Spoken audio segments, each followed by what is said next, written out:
निखिल जय। मैं विनय sir online offline और इसी यूट्यूब चैनल पे आप सभी दोस्तों का हार्दिक स्वागत है। पिछले लेक्चर वीडियो में मैंने बहुत सारे क्वेश्चन को सॉल्व कराया था कि जैसे इसमें दूसरा तीसरा क्वेश्चन पिछले लेक्चर वीडियो में मैंने बताया। आज हम बात करते हैं क्वेश्चन चौथे का। ठीक है, क्वेश्चन चौथा जो है हमारा कह रहा है उसमें भी कि सिद्ध कीजिए कि आर में R a comma B such that A less equal B हो, और दिखाना है कि क्या है ये स्वतुल्य है, सममित और संक्रामक हैं या नहीं है, ये चीज हमें दिखाना है। तो पहली बात तो दिखाने से पहले आपको इतना याद होना चाहिए कि दिखाने का जो प्रोसेस होता है आप यहां लिखेंगे सॉल्यूशंस। ठीक है, क्या लिखेंगे? सॉल्यूशन। करना क्या है आपको पता होगा कि कह रहा है जो हमारा संबंध बनेगा आर ओ क्या होना चाहिए, वास्तविक संख्या होना चाहिए। तो आपको पहले क्या करना है कि हम जानते हैं कि क्या जो समुच्चय आर बन रहा है वो क्या हो रहा है। मान लीजिए इसको हम ए बना दे रहे हैं। ए जो है वास्तविक संख्या का क्या है, समुच्चय है। ठीक है, आपको इतना पता है कि वास्तविक संख्या का क्या होना चाहिए, समुच्चय होना चाहिए। और आपको पता है कि आप ये भी जानते हैं कि आप लिख दीजिएगा कि जो हमारा संबंध क्या है आर दिया है वो क्या कर रहा है, ए कामा बी। ठीक है, A comma B such that A less equal B हो, यानी कह रहा है कि हमारा जो ए और बी वास्तविक संख्या का समुच्चय में जो है वो हमारा जो कंडीशन है ए लेस इक्वल बी, यानी ए की वैल्यू क्या होनी चाहिए, बी से सदैव छोटी या बराबर होनी चाहिए। ठीक है, तो आपको पता होगा कि स्वतुल्य के लिए पहले आप स्वतुल्य के लिए क्या कीजिए, लगाइए स्वतुल्य के लिए। ठीक है, स्वतुल्य के लिए क्या करेंगे, कहेंगे क्या कि हम जानते हैं या आप भी जानते हैं कि क्या वास्तविक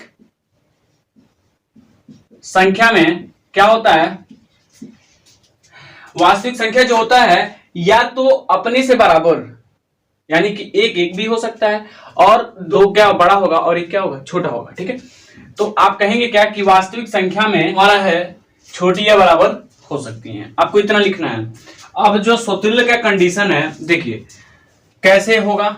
मान लीजिए हम उसमें होता है कंडीशन एक्स एक्स क्या करे, बिलोंग करे आर को, यानी कि जो भी वैल्यू लें वो क्या हो, सेम हो। ठीक है, मान लीजिए हम ए और ए ले लेते हैं तो बिलोंग करेगा आर को, और एक कंडीशन फॉलो करता है कि नहीं ये भी देखना है। तो मान लीजिए मैं एक ले लिया और एक ले लिया, बिलोंग कर रहा है आर को, तब क्या होगा इस कंडीशन में। तो मान लीजिए मैं रखता हूं आर बराबर 1,1 क्या है,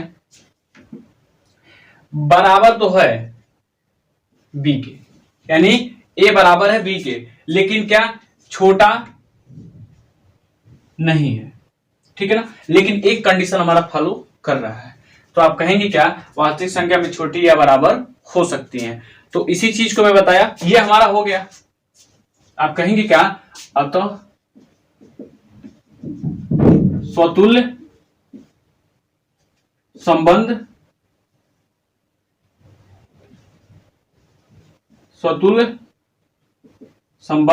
है। ठीक है, आपको ये पता चला। अब आते हैं सममित के लिए। सममित के कंडीशन में कैसे होगा, सममित के लिए करना क्या है, सममित के लिए जब आप इसको लगाएंगे और आप कोई एक संख्या उठा लीजिए, क्योंकि इसका कंडीशन क्या होता है, ए कामा बी बिलोंग करे आर को, देन तब क्या होना चाहिए, बी कामा ए बी क्या होना चाहिए, बिलोंग करना चाहिए आर को। ये हमारा कंडीशन होता है। ठीक है, अब करना क्या है, ये प्रोसेस मेन है। ये हमारे पास दिया है, ये भी दिया है, इसके जगह हम कोई वैल्यू लेते हैं। ठीक है, क्योंकि वास्तविक संख्या में बहुत सारी संख्या आ जाती है। ठीक है, एक दो मान लीजिए मैं एक ले लिया, दो ले लिया, बिलोंग करता है आर को।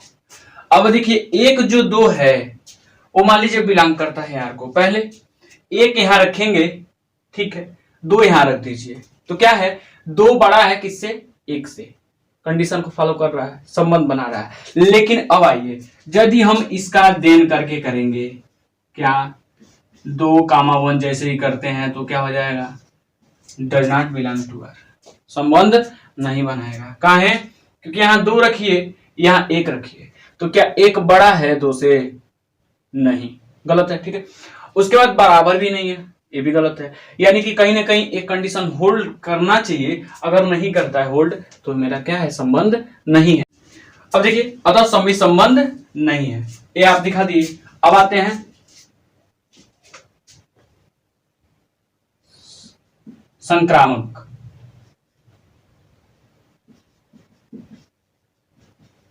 संक्रामक संबंध के लिए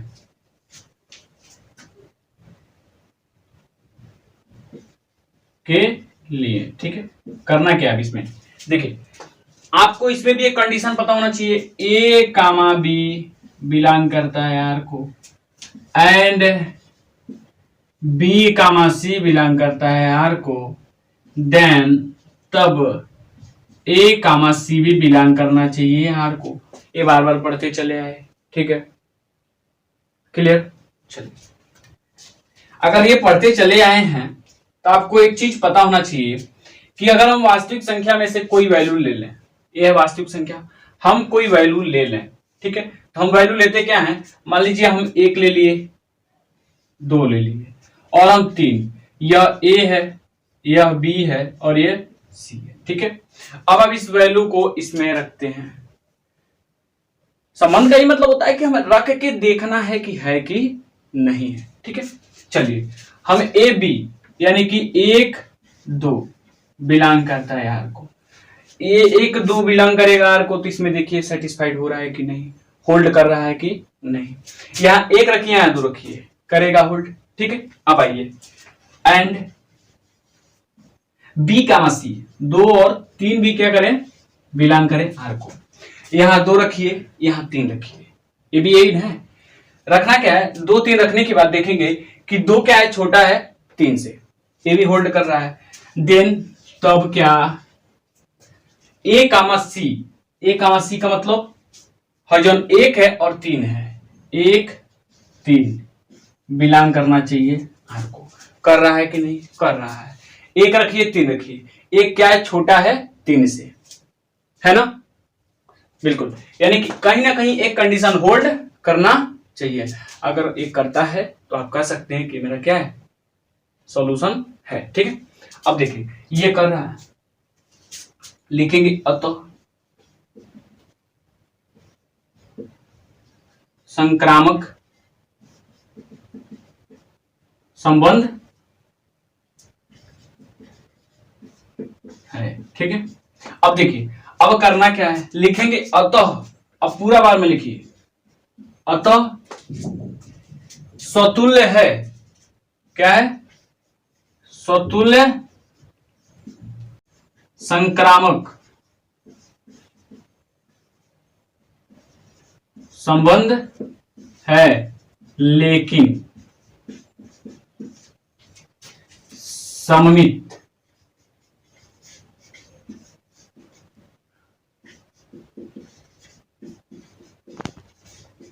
नहीं है। दिखाई दे रहा है ना सबको? नहीं है, ठीक है। अब देखिए, अब समझेंगे कैसे। आप लिखेंगे सॉल्यूशन, वी नो दैट, हम जानते हैं कि पहली बार तो दिया है कि आप लिखेंगे, और हम जानते हैं कि हम डायरेक्ट लिखे हैं तो कोई बात नहीं। ए बराबर वास्तविक संख्या का समुच्चय का सेट लेना है, ठीक है। आर हमारा एक कंडीशन क्वेश्चन में दिया हुआ है। स्वतुल्य के लिए आप दिखाएंगे क्या? हम जानते हैं कि वास्तविक संख्या में छोटी या बराबर हो सकती है, यानी एक संख्याओं को दूसरे संख्याओं को तीसरे संख्याओं को जब रखेंगे क्रम से, तो छोटी भी हो सकती है, बराबर भी हो सकती है, बड़ी भी हो सकती है, ठीक है। अब आइए, यक्स कामा यक्स बिलोंग करे आर को, यानी ए कामा ए बिलोंग करे आर को। अब कंडीशन पढ़े होंगे, स्वतुल्य का क्या होता है? ए कामा ए बिलोंग करता है आर को, यानी कि जो दोनों ए और बी की वैल्यू, यानी बी की वैल्यू क्या होता है? ए बनाना है, तो ए हमारा क्या होगा? बिलोंग करेगा आर को, ठीक है। अब आइए, जब ए बिलोंग करेगा तो इस कंडीशन के अनुसार वास्तविक संख्या छोटी या बराबर हो सकती है, तो 1 1 अगर रखते हैं तो बराबर हो रहा है, छोटी या बराबर, बराबर की बात हुआ है, बराबर हो सकती हैं, तो आप दिखा सकते हैं, अतः क्या है? यह स्वतुल्य संबंध है, ठीक है। सममित के लिए आइए, ए कामा बी बिलोंग करेगा आर को, देन बी कामा ए भी क्या करेगा? बिलोंग करेगा आर को। आपको पता होना चाहिए कि ए बी को बिलोंग करेगा, ए बी बिलोंग करेगा आर को, तो बी कामा ए भी क्या होना चाहिए, बिलोंग करना चाहिए आर को। सबमिट कंडीशन सिमेट्रिक प्रोसीजर पढ़े होंगे, प्रॉपर्टी जो होता है। अब एक दो ले लिए अपने मन से, बिलोंग करता है आर को, तो दो एक को भी बिलोंग करना चाहिए ना, लेकिन इस कंडीशन में जब रखेंगे तो नहीं करेगा, ठीक है।